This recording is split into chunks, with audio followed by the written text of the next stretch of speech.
Hello everyone, welcome back to Pabbly. In this video, we are going to learn how to set up webhook inside FormSpark. So FormSpark is a platform designed to create and manage online forms without the requirement of any backend development. So let's suppose I have a digital marketing agency and to generate leads from my website, I'm using FormSpark. I have created a lead form by using this application, and now I want that whenever a lead is going to submit the form, immediately I want to receive the response of that lead and I want to transfer the lead response to any other application. Let's say I want to add the details of that lead in my Google Sheet so that I can create a record. So here I'm going to show you step by step that how we can set up connection between FormSpark and Pabbly Connect with the help of Webhook so that we can transfer the data from FormSpark to any other application automatically. Now Webhook acts as a bridge for setting up connections between different applications and for transferring the data from one application towards another on the happening of a specific event. Alright, so here we are going to set up Webhook inside FormSpark. Before moving forward towards it, you can see that on my screen there are two windows, trigger and action. Now what are trigger and actions? Trigger and actions are the two main concepts, or we can say these are the principles on which the entire automation works. Here the trigger says when this happens and the action says do this.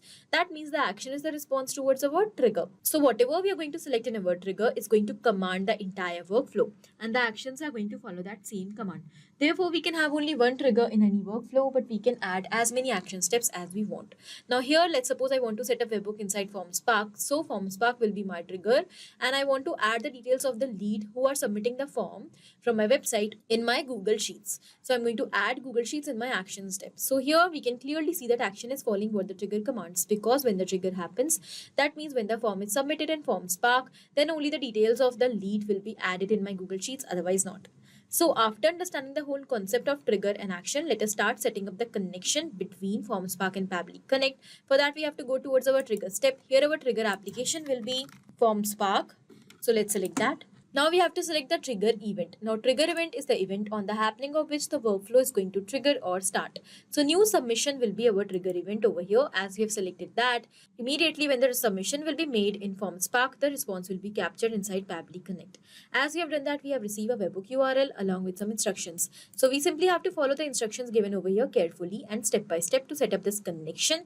And for this, the webhook URL is going to act as a bridge. So it is going to transfer the data whenever a new submission will be made in FormSpark towards Pabbly Connect. Let's copy this URL and then I'm going to tell you exactly what we are supposed to do. So it is given that first of all you have to log into your FormSpark account. I have already done that, so I'm going to take you towards my account. So this is my account. After coming over here, you have to go towards the form which you have created. So this is my form, lead form, which I have created with the help of FormSpark. After selecting the form, you have to go towards settings section. Under settings, you have to scroll down until you will find the option of webhook. So here we have to paste the URL which we have copied from Pabbly Connect. So here I'm going to delete the existing webhook URL from this field. And then I'm going to simply paste the URL which we have copied from Pabbly Connect. Okay. So after doing this, we will just have to scroll down and we have to click on save.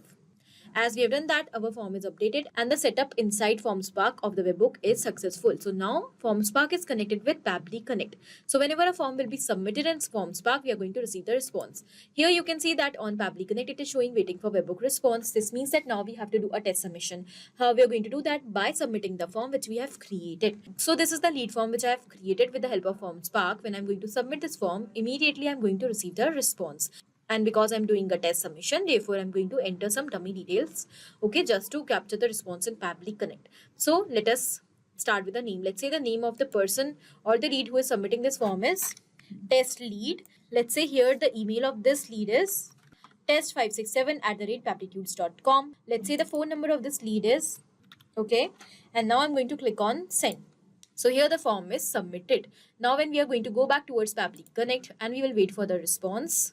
Here we can see that immediately the response is captured. In this response, we can see that all the details are exactly the same which we have entered while submitting the form. This is the name of the lead, test lead, here's the phone number, and this is the same email address. This means that our connection is absolutely successful. So now, because I have attached this link of the form on my website, so whenever a form will be submitted by a lead through my website, I'm going to receive the response of that lead with all the details. And as soon as I have connected this FormSpark with Pabbly Connect successfully, now I can add as many action steps according to my requirements in this workflow to complete my automation. So as soon as I will receive the response from FormSpark, I will be able to automatically transfer this data towards any other application, whichever I want. Okay. In this way, you can also create this connection in very easy steps. I hope this video was helpful for you. Thank you for watching. Not only these applications, but you can integrate multiple such applications without any coding or programming skills with the help of Pabbly Connect. Now, if you have any doubt, you can reach out to us at support@pabbly.com. If you want to ask any query, you can reach out to us at forum.pabbly.com. And if you have any pricing related issue, you can reach out to the website given over here. Now, if you find this video helpful, do not forget to share it with your friends, and also please like our video and subscribe our channel for more such amazing automations.